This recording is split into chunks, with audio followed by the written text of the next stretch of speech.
look at Coastline, rather, and you head into this.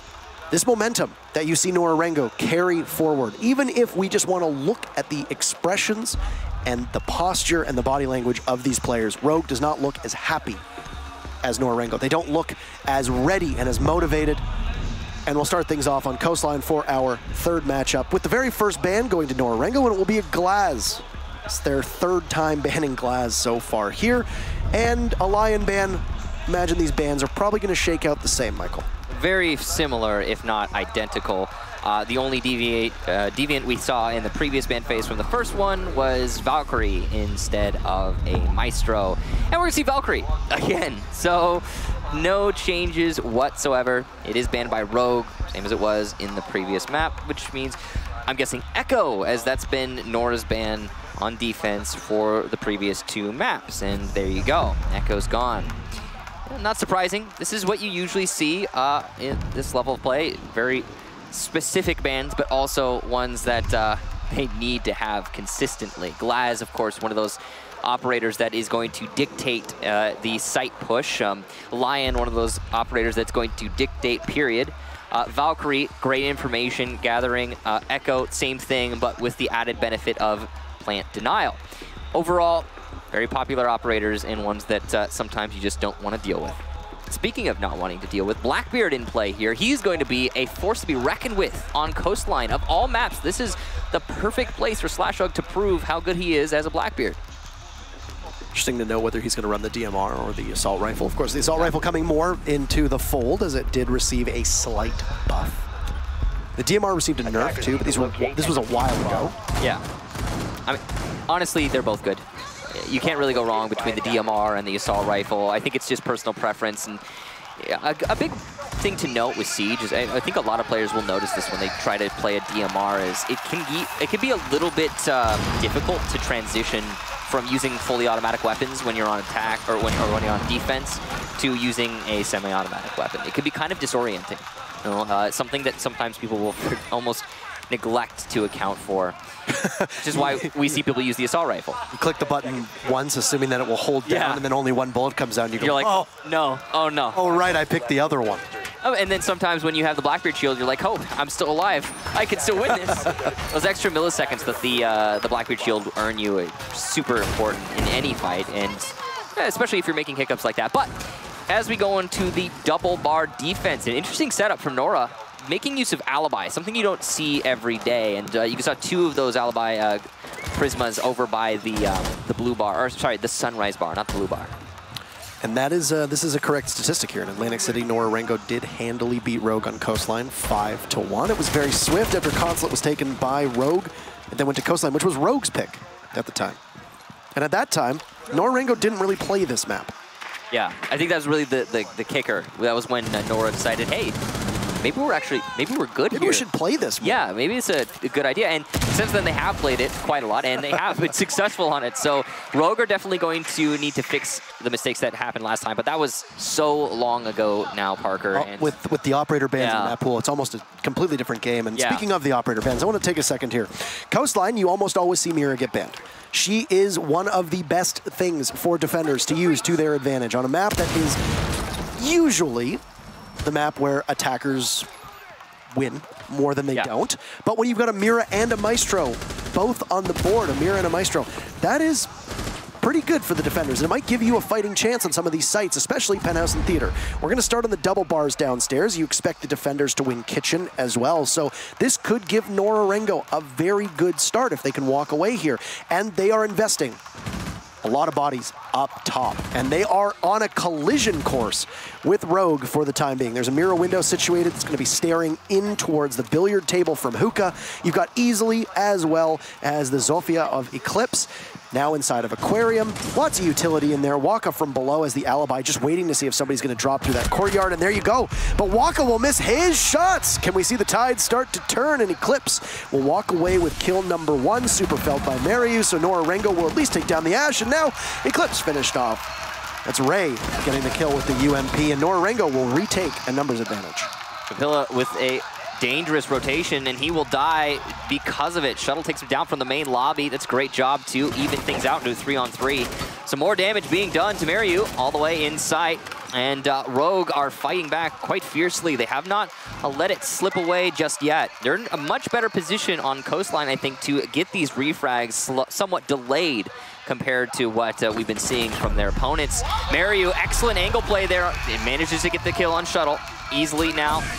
Able to refrag, though, as Mario exposed himself just a little bit too much. Miss C4 from JJ, that's huge. Easily not able to make it to the plant position, though. Slashhug will refrag and actually might be able to salvage his teammate. Raysil getting the call from his teammates, very likely from some information, but bad pre-fire. He knows his opponents are now at the blue bar, but it's not going to happen easily with the pistol, and Rogue take the first round of Coastline. A shrewd move there. He picks up easily, knowing that the clock extends past 0 when you go into a plant. So you've got 7 seconds left. You can take the time to revive your teammate and then start the plant with 1 second on that clock and still be able to pull it off, knowing that you have somebody watching over you, which is exactly what happened. Really good decision-making skills from Rogue there, and not something that teams are always capable of doing. Yeah, and quick thinking from Easily as well. You know, he's on the 0-0-0, and you expect him to, this is not from the, okay. You expect him to struggle with that fight, but not so. He managed to get up off the floor and immediately cover his teammate. Great job too Easily for that. Props. Now, that round overall was a little bit weird. The players on the top 4 from Nora did I suppose less damage than I would have expected. A lot of it came from when they were trying to rotate back to site, though, why they were so unsuccessful on the top 4. Because instead of rotating back to site using the blue stairs that they still have control over, they chose to try and vault through that open area. And that's so dangerous, you know. That's that one position on this map that lends the attacker so much favor. It's the reason why Coastline is often touted as one of the more attacker-favored maps. And, you know, jumping headfirst into that, just very dangerous. It did cost Nora, and those extra lives being lost, possibly why Nora lost the round as a whole. It was Nora-Rengo, ironically, that were missing their shots on that round. Yeah, it's true. You know, I mean, Waka, you know, that fight, you gotta admit, fighting people at that angle is very difficult. You know, there's that one little dead zone right above you where you can't aim and right below you where you can't aim. And so when you're fighting in that area, it sometimes can be weird because you can brush up against the dead zone and then suddenly your aim is interrupted as compared to what you're used to. So it's understandable, but at the same time, missing your shots. So, round number 2, as we head in, we're going to see the kitchen as teams experiment with the first pick. You give some flexibility as to what you can go to. And I mean, Hookah has seen a surge in how many teams are running this site in particular, but by and large, Coastline has, you know, a good amount of sites you can go to. You can really make all 4 of them work. We've seen it happen time and time again with teams that it really becomes preference. Obviously, Kitchen does tend to be the site that teams favor, even though its win rate might not be exactly where a lot of defenders want. Waka under pressure inside a lobby. Shuttle getting a drone escort in, but Super gets fed to the grinder and easily will join him from the grave as Papilia and JJ take 2 kills for Nora-Rengo. Waka has sustained a lot of damage, but Nora-Rengo still all 5 alive. It's the fragging potential of Nora really shining through there. Waka, of course, as you said, so much damage, but he took it for free through a barricade. Mario in a very powerful position there, able to possibly deny the push into Kitchen when it comes from Slash, but his teammate who was covering his flank has been downed in the main lobby. It does not seem that Shuttle is aware he is downed, Waka, and Raysil is actually going to be able to pick him up because of the slow drone work being done here. That's really unfortunate for Rogue. Eclipse will take down JJ though, so I guess it's not all over. Slash trying to fight his flank, and he will find the Jaeger. Thanks to his shield, will be able to win that fight against Papilla. And nice and even now at 3-3. Rogue also has plenty of time here. Well, this is a good round for them so far. And you saw there was, I think, 2 shots that hit that rifle shield. Yeah. Any other operator loses that fight. Exactly. For sure. So Slash walks away with half of his HP gone. Still has 1 rifle shield at his disposal. A nice clean rifle shield will get mounted onto the front of his Scar. You'll see a toxic canister come out and almost kill Eclipse as a grenade or a smoke grenade gets thrown out too from Rogue to try and cut off a rotate. Slash punishes Waka, and now Shuttle in here as well. And look at this, Rogue finding themselves fighting from behind, but they only have one smoke to deal with, and Ray will give his position away as he engages with Slash, gets the kill onto the courtyard, but Shuttle will clean it up, and Rogue takes 2 on attack. Everything going for the attackers as you'd expect here, and quite routine on Coastline, but that round looked a little hairy for Rogue, but they were able to right that ship just in time. Yeah, and that's beautiful. I really like the Blackbeard pick. I got to say this again, and you were right. If not for the Blackbeard pick there, I feel like we would have seen a different outcome on that round. This is some great coordination right there from Mario and Papilla to cover each other, and the confidence in your teammates. That really does, you know, say a lot for Nora. But yes, Slashug on Blackbeard, doing a lot of damage and keeping his team in the match. If he had died in Billiards when he was fighting Aquarium Jaeger there, that was Papilla, of course, then I think that we would have seen a different outcome. I think it would have been, okay, well then now it's a 4 versus 2, and okay, the rest of Nora is going to collapse upon the last 2 attackers. And that collapse was, well, outwardly, just straight up denied because of Slashug's operator choice. And that's really important, because we were talking about in the previous map how Rogue were losing their fights. If you're losing your fights, pick somebody who isn't going to lose straight up fights. And that's Blackbeard. Also, excellent droning work. Yes. There was a lot of time that was spent on drones from both Easily and Super in that round until Super died, of course. And Rogue did what they needed to do to put everything together in terms of feeding that information to the rest of the team and then pouncing upon it. You saw earlier on, by the main lobby, Waka got found from Shuttle. He was getting droned in from Super, then Super died. You saw Slash getting droned in up top inside of Aquarium. He managed to get the kill on the Jaeger because he had the intel from a drone from another teammate. This is very different from what we saw on Oregon, and it looks to be going back towards the way of Consulate, where Rogue is finding their groove and they're able to give the callouts and the comms that are needed to their team in order to jump on these members of Nora-Rengo, and Nora-Rengo actually do look like they're unprepared for where Rogue is coming from. Need to remind everybody about the video that we saw at the very start, in which Waka said, when things go according to plan, we do quite well. We struggle with the unpredictable. Well, if Rogue can be unpredictable on one of their most played and most successful maps, then that's a huge testament to their skill, and Nora-Rengo will have a huge challenge ahead of them as we are 30 seconds in through round number 3 here, and it's yet another kitchen defense for Nora-Rengo. So trying to get that tricky angle, looking straight into delivery. Very powerful if your opponents are going to be getting aggressive and trying to peek on you from delivery, but so we don't often see that happen. Now, overall, Rogue has a good circlement of the site, but it's a little bit feeble because of how wide they are on this position. Slashug moving his way up to the kitchen door. He does have cover of the flank, it seems. His teammates are calling it clear thanks to that drone work that you talked about earlier. Inside a main lobby, Shuttle's going to take down Mariu. Rogue has taken just the amount of control that they need to work with, and they're, well, certainly making it work. Pushing into sight, Slashug's going to force the smoke of Ray back into the shelf unit, and that's not a great position to work with as a smoke shuttle in the main lobby, disrupting, allowing for the defuse plant. Slashug with a double kill, getting the rotation of Waka and Raysil, also doing some damage to JJ, who's fallen back into the bathroom. A third for Slash. He's doing so much work here. It's all up to Papilla, but the flank holds from Eclipse will out, and that's 3 rounds in a row for Rogue. Don't take Nora-Rengo to Coastline. And Rogue said challenge accepted. I struggle to put together what happened for Nora-Rengo on that round. Feel free to help out. But that was just a very swift take. Almost every member from Nora-Rengo seemed to get caught looking the wrong way or caught in mid-transition and then just killed. And then, of course, you got a Blackbeard lumbering his way in. Great high-powered gun. He's got a face shield on. He's going to absorb a lot of damage. He's going to tear right through, and that's exactly what happened. Diffuser goes down quite early. We haven't actually seen a lot of plants so far between these two teams. Yeah, I think what really stands out to me in that round was, again, Slashug on Blackbeard, but let's analyze why exactly he did stand out. Pushing into no man's land. Nora did not expect that. You told us, and Waka said, that when the unexpected happens, Nora really struggles. And that was unexpected. I mean, Slashug just walking through kitchen. The entire side of the kitchen wall is opened up. What does that tell you? It tells you that Nora are expecting you to push kitchen, and they want to deny that push into kitchen from the open area. They want to shoot you as you make that push.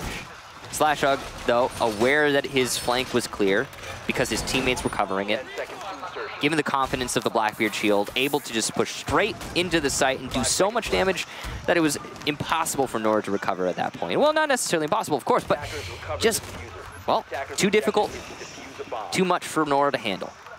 I think it's going through the thought process that you have Maestro as well as Mira available to you, and you don't once go to Penthouse or Theater. And they really haven't been playing Maestro. It's, you know, it's a bit of an oddity, I suppose, but they haven't.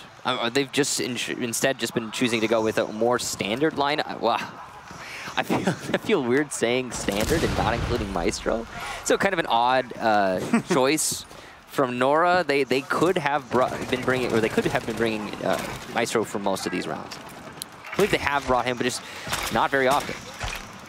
He works very well on Coastline, and a lot of people will use him in the absence of a Mira. With Mira available, maybe they just don't want to run the Maestro. Maybe they're not used to running the Maestro as much as other teams, but you bet your bottom dollar that Rogue is going to be pulling him out every single opportunity they get. And well, here you go. Oh, Papilia just beheads. Shuttle peeks around the corner. Super refrag. The Ash through the wall will down and then kill Papilia with the headshot. Of course, that's one shot to the dome, and that is it. So, Rogue and Entry, they lose their only set of smokes that aren't with the Capitao, so they'll lose their thrown projectiles, which could be caught and ensnared by those ADSs of Mariu, but they still have two available from Easily. He's got full utility on that Capitao on board. 90 seconds in, and Slash with that assault rifle now will probably just take up some room over by Sunrise Bar, and I don't think he's going to go too far. And Slash definitely essential over the last couple rounds, last few rounds even, as that Blackbeard. Need him to do some damage. Eclipse taking into Billiards. He knows that the minibar is clear, and he's just pushing his way towards Hookah. He's got control here, whether he knows it or not. And the roamers have all fallen back through the blue stairs. Now, this is the big difference maker. Last time, Nora chose to rotate in a bad spot while defending this site. And this time, they have all retreated through something they control, those blue stairs, and they will be able to make it back to site because of that. They're just going to make Rogues take under the site so much more difficult. The C4 will miss, they'll blow open the floor, Execute starting as Easily, absorbing a lot of damage from above, but he uses that crossbow quite well. A tiny peek hole, and Slash will feast upon Waka and starts his attack once again. But he's going to hit a stud, unfortunately, and wait to see if Raisel is going to pop right up. A nice reflex test here. JJ very low on HP, and while Nora-Rengo's not in great shape whatsoever, Slash absorbs some damage, and he'll fall off, pulling out the Deagle so he can escape with a bit of a brisker pace. Now Eclipse as well, taking an engagement, and Rogue a bit listless in this transition towards the site. They will have to initiate very soon because there are 15 seconds left, and well, Nora-Rengo just need to hold on. The time working against the attackers for the time being. 10 seconds, jump inside a site, why don't you? Mariu takes out Easily, and Rogue taking a position that looked eminently winnable. And now Raisel taking down Super. Well, it's just all up to Slash. Raisel with another plant going down. What can the Zofia muster? Easily will fall, or Eclipse will fall off, but Mariu's there with the clutch, and Nora-Rengo, what a great job to win their first round. Rogue struggling in the mid to late round, and the Japanese are able to take advantage of it. The Americans lose the round 3-1. Great job there to Nora, managing to retake their own site, but more importantly, rotating out of the top floor. The big deal is that they did not lose too much manpower because of their roamers being caught out, which is something that Rogue has been struggling with a lot when they're on defense. But still, a great fight from Rogue all the same. They did do a lot of work in that round. They still did clear out the top floor, and they managed to get some kills along the way, just not as much as they were bargaining for. Now, Penthouse Theater, the next defense here for Nora, and they have not gone here yet. It's been double bar twice and kitchen twice, so this is a little different. Now, one thing I really have to question is the lack of a Maestro. If any site needs a Maestro, it's Penthouse Theater. It's exactly where we are right now.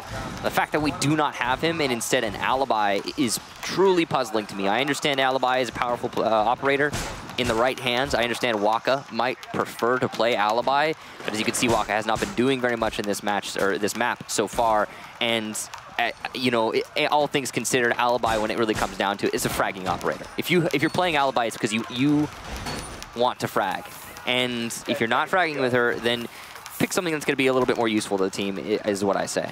5 seconds left. She's got a good gun.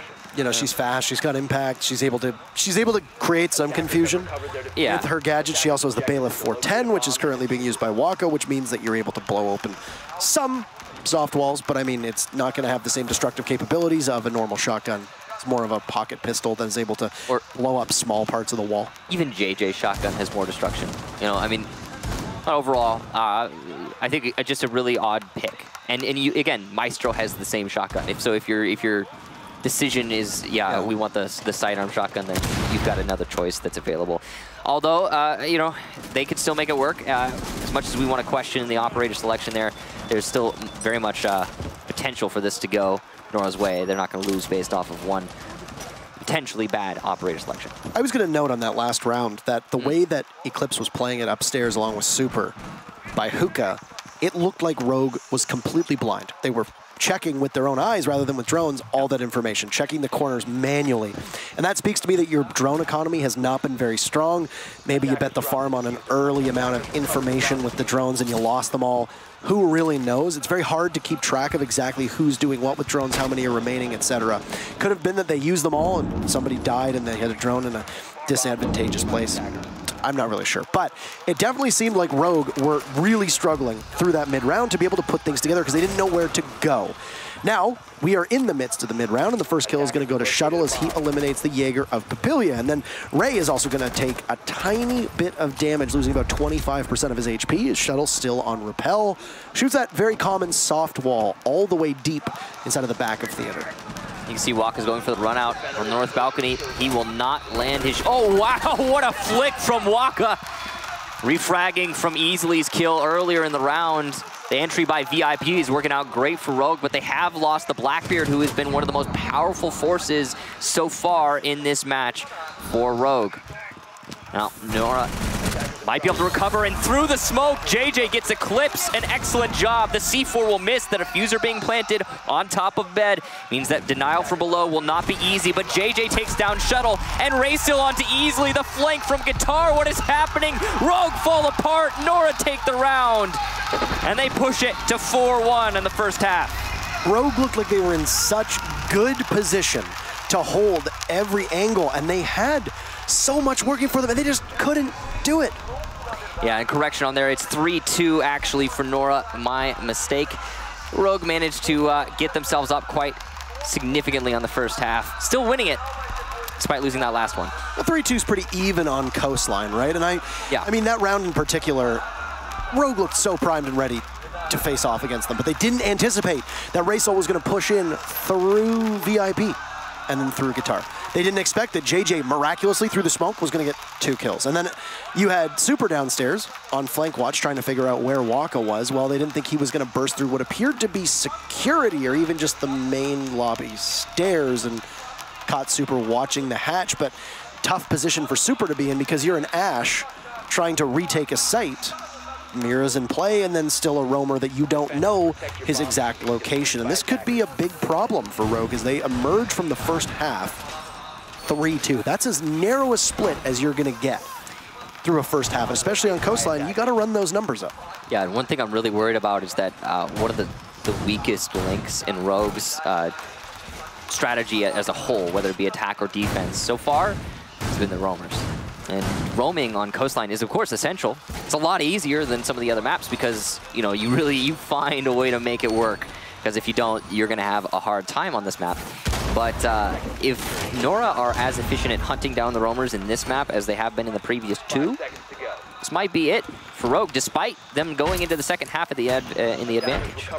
Now, Rogue has won more defensive rounds in this last season than they did attacking rounds. True. Coastline obviously is a different map. But if you look at so far today, Rogue won 4 defensive rounds to 2 on Consulate.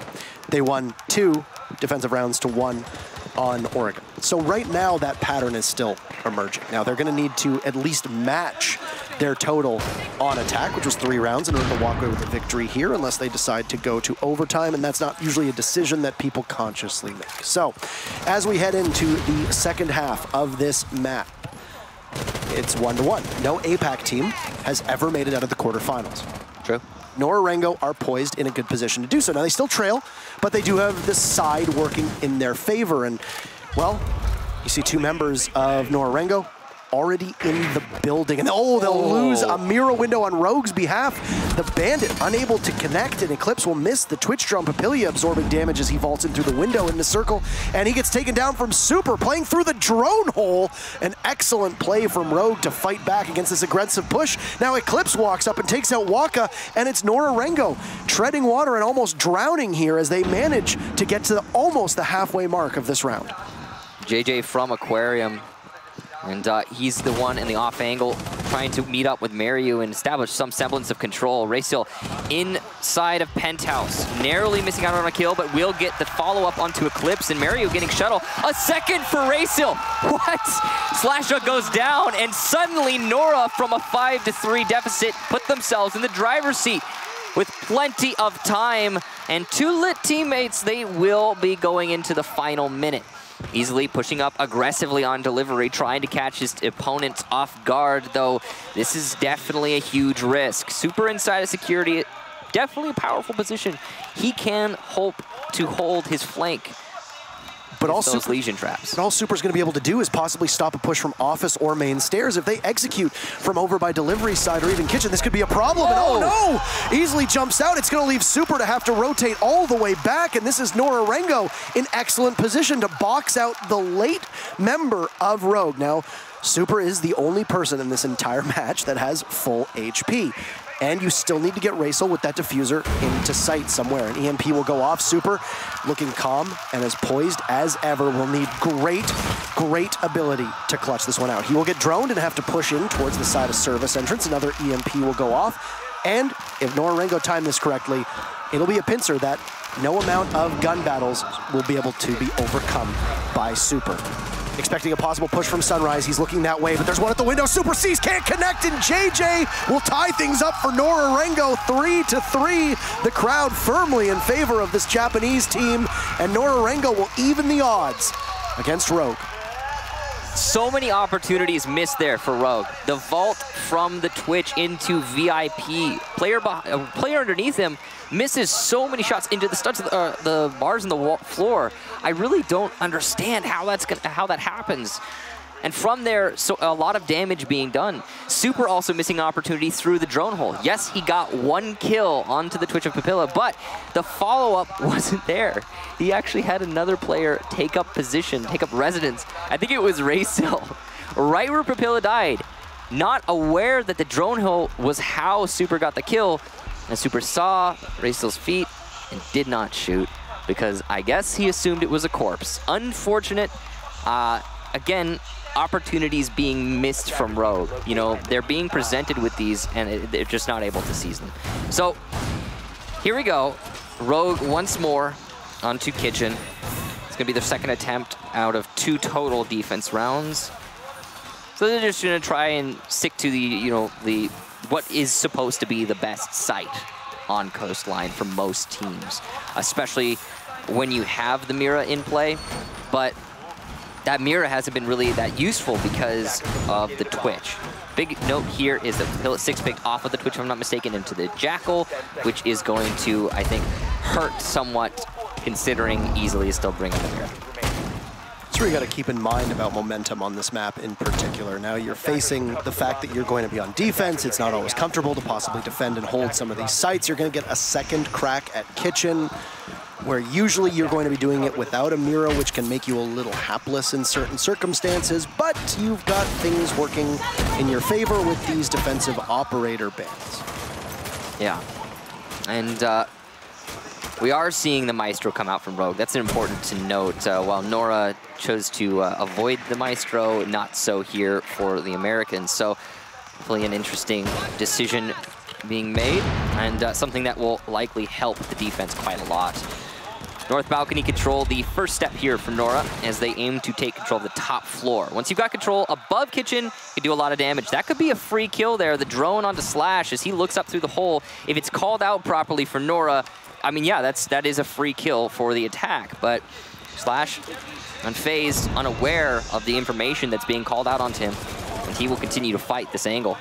I don't know if the fall off from the Jackal was because of the drone, but no, it's still there.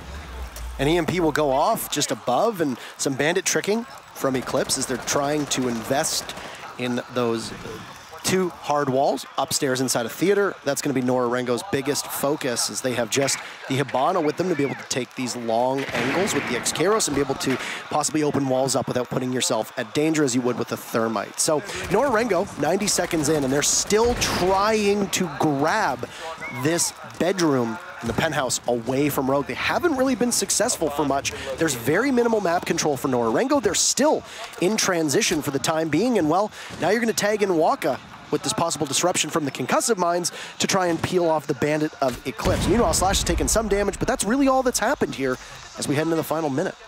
And Waka using his Guzmats from his lifeline to disrupt the bandit inside of mirror window. JJ will take down Super. So first frag is the Legion. That's really important for the attacking team.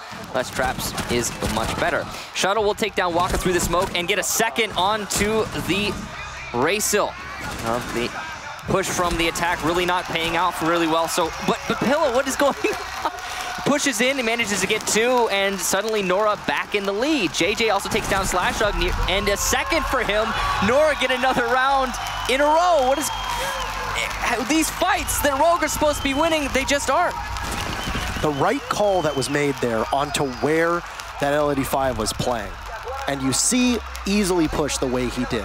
But the smoke of Slash trying to cover a possible push from the bottom of Penthouse onto those stairs, trying to get back to maybe provide some cover, but it looked like he had a shotgun out, so he wasn't anticipating any long-range engagement. Shuttle needlessly peeks around that doorway when he still has the LMG available. Now, I know that the LMG's hipfire spread is not what it used to be. It doesn't tighten the same way, but that Bailiff is not always a powerful weapon, and it does have a slower rate of fire in comparison to the LMG. So Shuttle basically pushes into Papilia, and what ends up happening is he gets taken down, and Papilia basically gets 2 free kills from above, and all they used was 1 smoke grenade.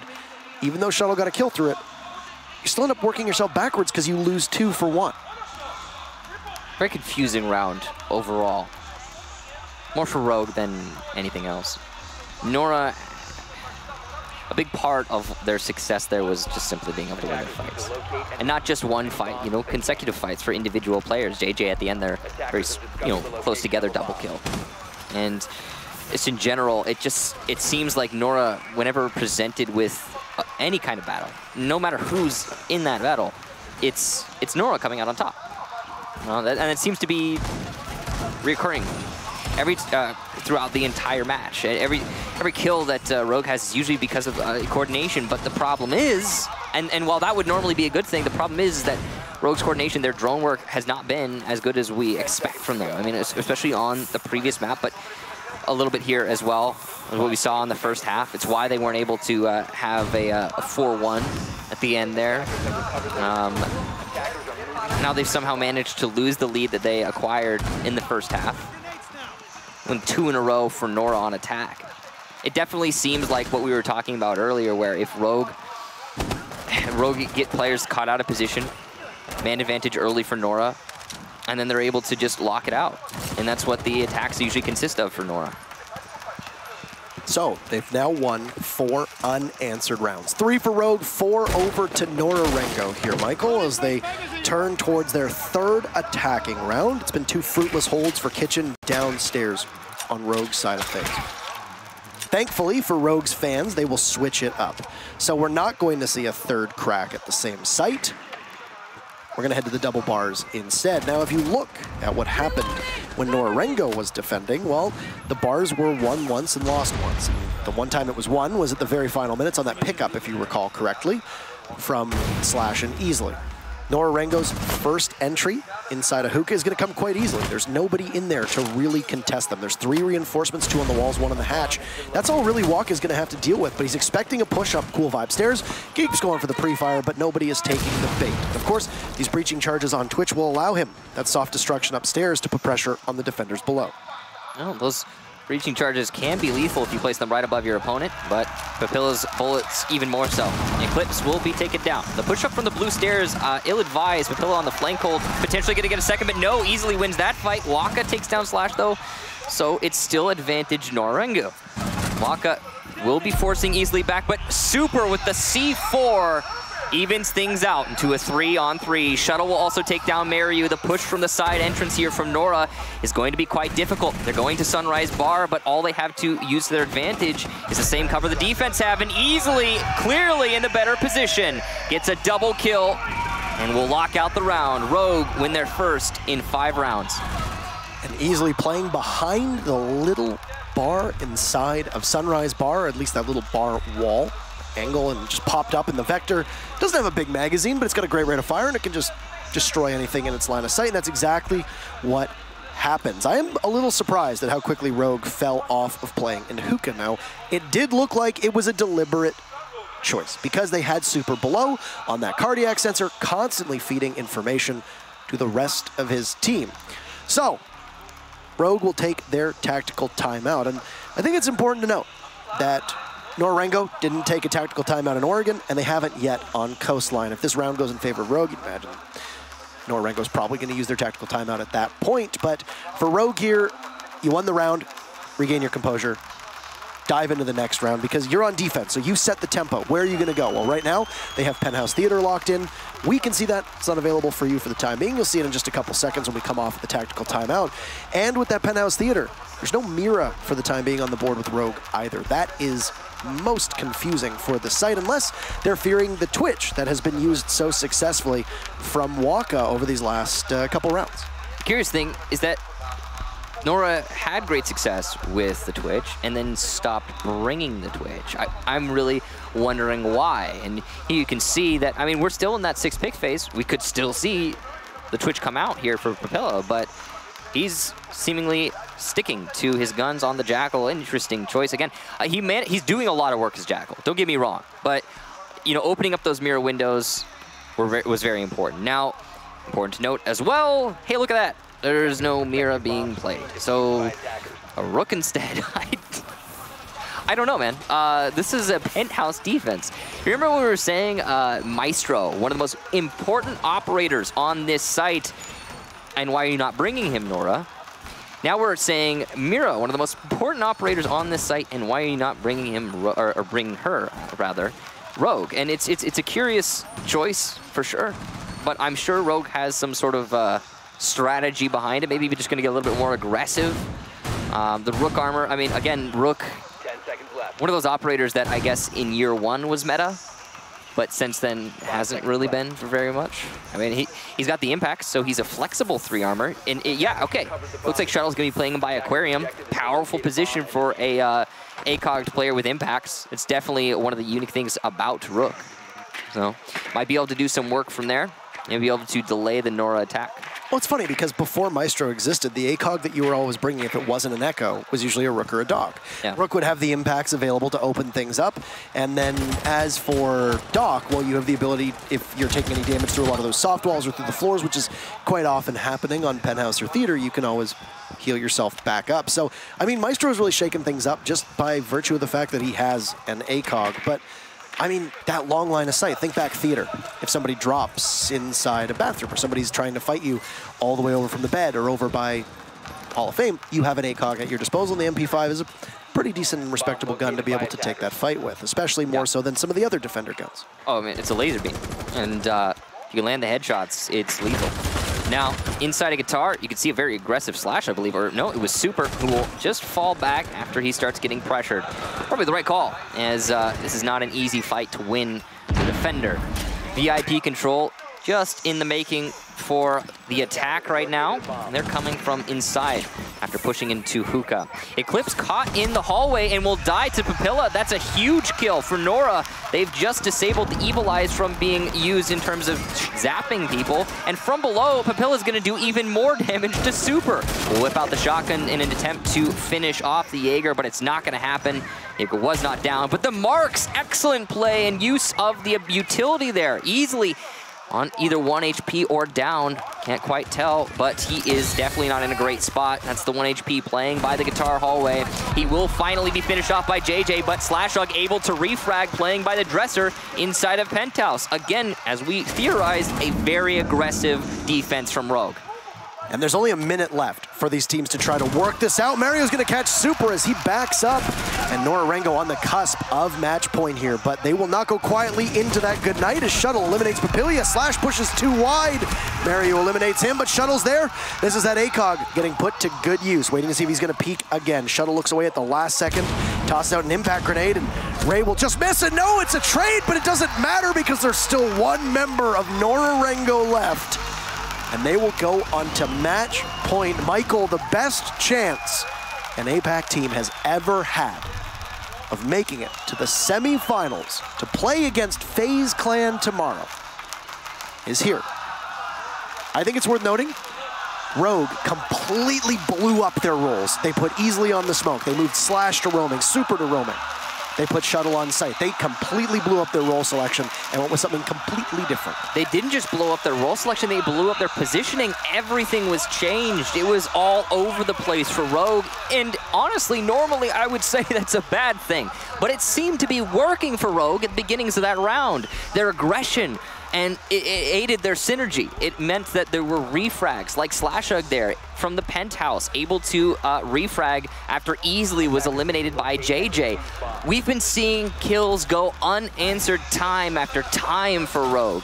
Not so in that round, and it definitely looked like one of the better rounds for Rogue so far in this match, but they still lost it. And now, you see Nora on match point, inches away, potentially 3 minutes and 24 seconds away from being the first APAC team to make it out of the quarters at one of these international events, which would be incredible. Yeah, historic. Even from a perspective of a region that has only had a couple seasons to adapt and start to get its footing, get its feet under them, and continue to grow. And speaking of footing, it would add to the building legacy of Rogue as of late, where they really just haven't been able to achieve theirs. I mean, you know, you look back and Rogue, you know, they're one of the best teams in North America. They always have been, but they just have not been having very much luck in recent lands. And by recent, I mean over the last year or so. They made the semis since Sao Paulo. It was noted on the screen by CGG that they didn't compete in Sao Paulo. Of course, if you remember, they lost at the time to Infamy, who ended up going. Easily was on that team at the time. But Rogue always seems like such a mainstay in the semifinals. Now, of course, we don't want to write them off too soon. There's still a lot of time left, and there's overtime in front of us. I know the crowd here loved shouting it in the FaZe versus Mocket matchup, but overtime not really in a grasp. Papilia with 2 fast kills, and Rogue pushed to the brink. Only 3 members left as Nora-Rengo's entry is too hot to handle. What a play from the Jackal. Papilia has just time and time again found himself in the perfect position to establish a lead in this match. And wow, that is an incredible one. Now, you see Rogue up against the wall, Nora in the driver's seat certainly. All they need is 3 more kills, and they have plenty of time. And some drone work from Raisel here as they will just have to push in towards the kitchen, and Rogue will have to wait. The crowd buoying the Japanese team, who's pinning an entire region, almost pinning their hopes on APAC. Angles being held for the time being. Good drone work from Nora-Rengo as it's an investment to try and give the information as quickly as they can. You can see Nora's going to take this slow. They're aware they don't need to rush it. Eclipse looking to get aggressive, but it's going to be difficult as he challenges on VIP. He takes down JJ, and that's the first kill for his team. He's going to blow open the wall to try and get a quick escape outside of VIP if he needs to, but Eclipse very low on HP. He'll have to get back. Easily gets droned out. Shuttle low on HP as well. He's lost about 25. The ACOGs just waiting. Jackal Mark will go out as Mariu on the precipice, just by the door, waiting to see if the mural will pop up. Papillia is there as well. This could be a good concerted effort. The Maestro in, and Mariu gets the down, but doesn't secure the kill. Easily is also down. It's all up to Eclipse. Will we see it for the first time? But Papillia falls, and Eclipse rotates. He still has the wall here and waiting for possible pings as Ray goes for the defuse. Around the corner, Mariu gets the kill, and for the first time in Rainbow6 esports history, we have an APAC team in the semifinals. Nora-Rengo 2-1 over Rogue. A well-deserved win there for Nora. Incredibly impressive team play, and overall just fantastic individual play and aim. Rogue could not handle the Japanese, and they will not